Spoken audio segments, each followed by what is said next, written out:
Hello students, welcome to social science class. So class 8 we are going to continue with our chapter, that is chapter number 19, the union government, the executive.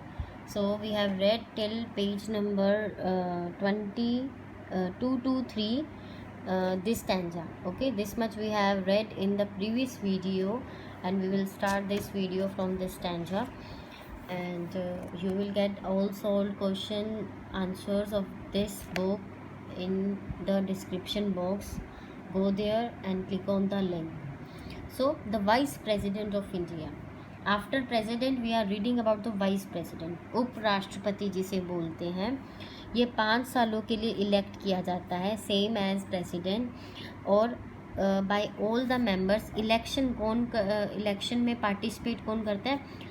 Parliament के जितने भी members हैं। देखिए president के election में सिर्फ और सिर्फ आप देखोगे तो यहाँ पर लिखा था कि सिर्फ elected members, only the elected members of Lok Sabha Rajya Sabha, ये इन्हीं से पार्लियामेंट बनती है ना, लोकसभा राज्यसभा के, इनके सिर्फ इलेक्टेड मेंबर्स पार्टिसिपेट कर सकते थे। ये पीछे बुक एक्सरसाइज में भी क्वेश्चन आएगा। तो अब इसमें ऑल मेंबर्स कर सकते हैं, बेशक वो इलेक्टेड है या नॉन इलेक्टेड हैं। सो पार्लियामेंट के बोथ हाउसेस के सारे मेंबर्स प्रेसिडेंट के इलेक्शन में पार्टिसिपेट कर सकते हैं सिंगल ट्रांसफरेबल वोट सिस्टम के through with proportional representative system. ठीक है, ये एक सिस्टम, एक वोटिंग की एक टेक्निक है। ठीक है, इसकी डिटेल अभी नहीं पढ़ेंगे हम। द वाइस प्रेसिडेंट जो है एक्स ऑफिशियो चेयरमैन होता है, इस चीज़ को बहुत ध्यान से समझना। Vice president ex officio chairman होता है राज्यसभा का। देखिए राज्यसभा का चेयरमैन होता है वाइस प्रेसिडेंट, हमने पढ़ा था ना, राज्यसभा का चेयरमैन होता है वाइस प्रेसिडेंट। जैसे लोकसभा का स्पीकर पूरी अध्यक्षता करता है जो भी सेशन चल रहा है लोकसभा के टाइम, वैसे ही प्रेसिडेंट देखता है कि राज्यसभा में क्या चल रहा है, एज एन स्पीकर काम करता है। लेकिन एक्स ऑफिशियो का मतलब क्या होता है, लिख लीजिए, there is no separate election for the chairman of Rajya Sabha. इसका मतलब है कि कोई अलग से इलेक्शन नहीं होते चेयरमैन चुनने के लिए राज्यसभा के, रेदर बजाय कि the person who is vice president, जो वाइस प्रेसिडेंट बनता है वो ऑटोमेटिकली बाय डिफ़ॉल्ट राज्यसभा का चेयरमैन बन जाता है। एक्स ऑफिशियो का मतलब ये था कि इसके लिए कोई स्पेशल इलेक्शन नहीं हुए। अगर एक बंदे को ये पोजीशन मिल गई है तो ऑटोमेटिकली वो चेयरमैन भी बन गया है। ही और शी वो क्या परफॉर्म कर सकता है, राज्यसभा के वो सारे फंक्शन कर सकता है जो लोकसभा का स्पीकर करता है, same. And vice president Rajya Sabha का मेंबर नहीं होता, याद रखना, राज्यसभा का मेंबर नहीं होता, वो सिर्फ देख रेख करता है कि सेशन में क्या चल रहा है, इसलिए वो वोटिंग में भी पार्टिसिपेट नहीं कर सकता। लेकिन एक कंडीशन है जब वो पार्टिसिपेट कर सकता है, in case of tie. Rajya Sabha में मान लो टाई हो जाता है, मान लो कि एक चीज़ जो है 50-50% वोट हो जाता है, 50% जो है येस हो जाती है, 50% नो हो जाती है किसी बिल के रिगार्डिंग, तो उस टाइम पे जो वाइस प्रेसिडेंट है वोट अपना कास्ट कर सकता है। और प्रेसिडेंट की जो सीट जो है अगर वैकेंट होती है तो वाइस प्रेसिडेंट जो है और क्यों वैकेंट होती है, रेजिग्नेशन के थ्रू, इम्पीचमेंट या डेथ की केस में, तो वाइस प्रेसिडेंट जो है ऑफिशिएटिंग प्रेसिडेंट बन जाता है 6 महीने तक। ठीक है, 6 महीने तक, जब तक नया प्रेसिडेंट नहीं आता। लेकिन जब तक वो ऑफिशिएटिंग प्रेसिडेंट है उसके पास सारी पावर्स हैं, सारे प्रिविलेजेस हैं, इमोल्यूमेंट, सैलरी सेम मिलेगी उसको प्रेसिडेंट के जैसी। ये मत सोचना कि उसके इलेक्शन नहीं हुए, वो सिर्फ थोड़े टाइम के लिए 6 मंथ्स के लिए प्रेसिडेंट बना है, लेकिन उसे सैलरी सेम मिलेगी। जितने प्रिविलेज एक प्रेसिडेंट को मिलते हैं, पावर्स होती हैं, वो सब उसके पास होंगी।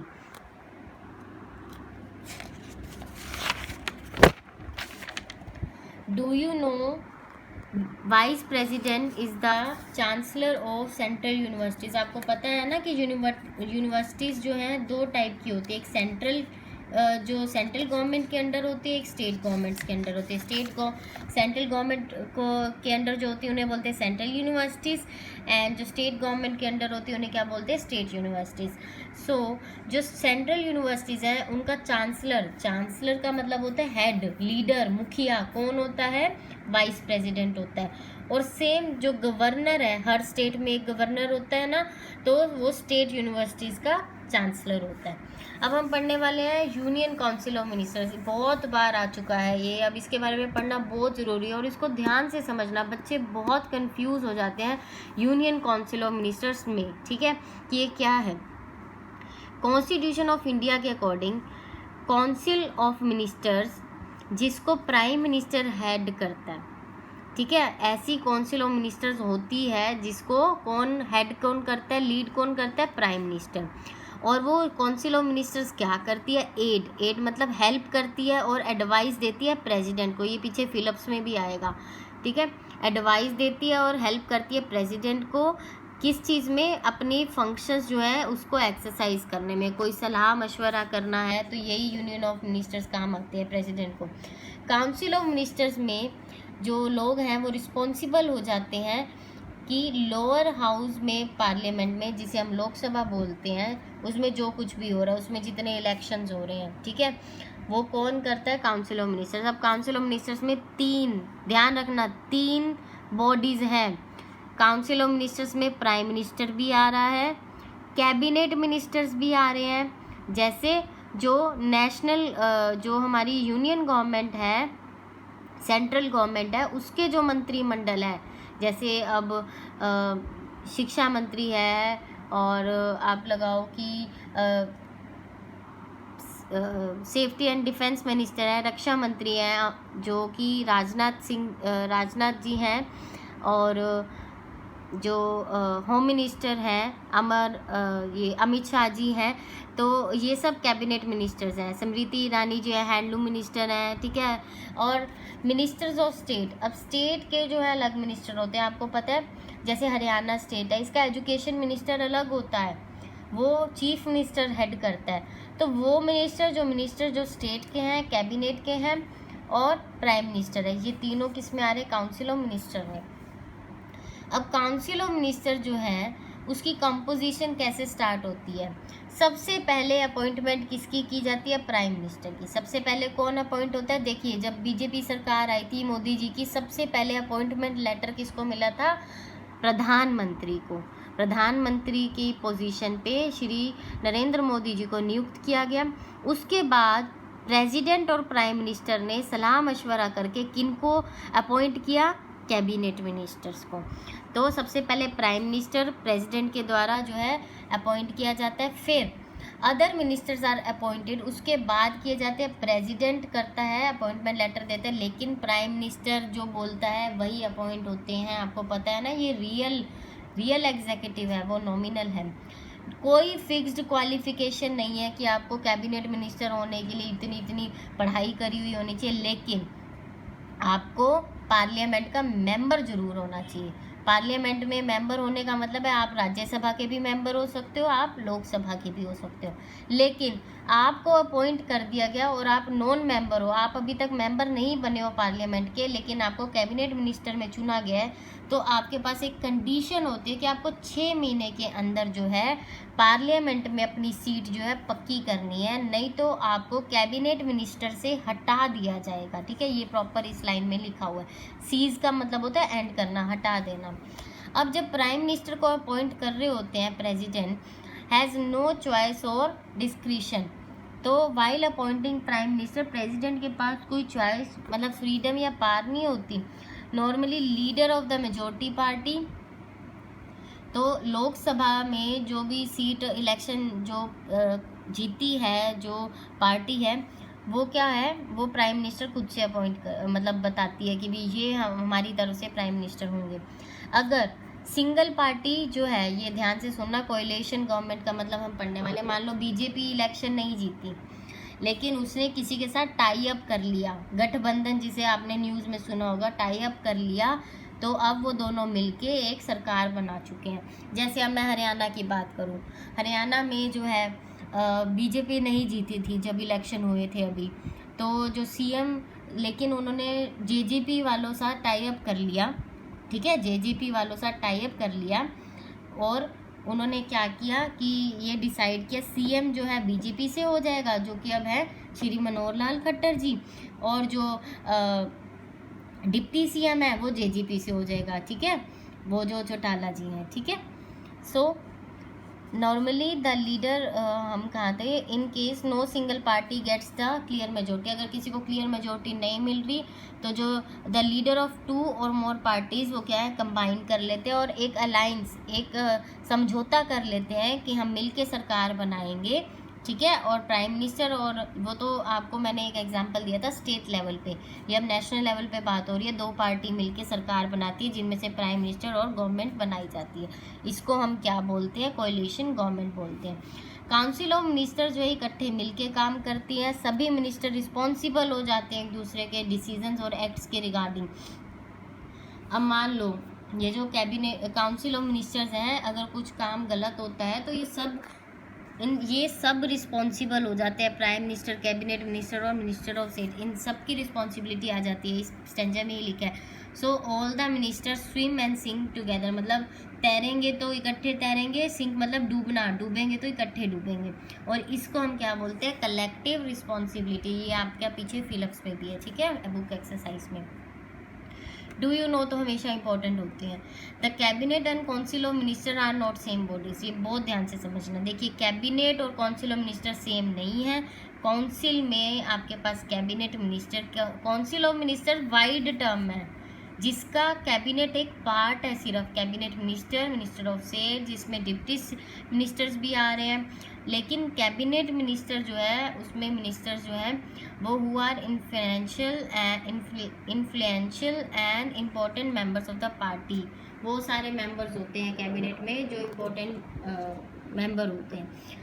फंक्शन क्या होता है, देखिए फंक्शन यही होता है कि इंटरनल और एक्सटर्नल पॉलिसी क्रिएट करना, जो नेशनल और इंटरनेशनल लेवल पे डिसीजन है वो लेना, एडमिनिस्ट्रेशन करना मिनिस्टर्स के थ्रू, लाइक डिफेंस है, एग्रीकल्चर, ये सारे मतलब फील्ड में जो है मिनिस्टर्स बन जाते हैं और वो अपने अपने फील्ड को देखते हैं। Legislative function like preparing, approving the annual budget बना, अप्रूव करना, लॉ बनाना। अब हम मेन प्राइम मिनिस्टर के बारे में पढ़ने वाले हैं, ठीक है। अब मोदी जी सोच लीजिए कि फंक्शंस उनके क्या क्या हैं।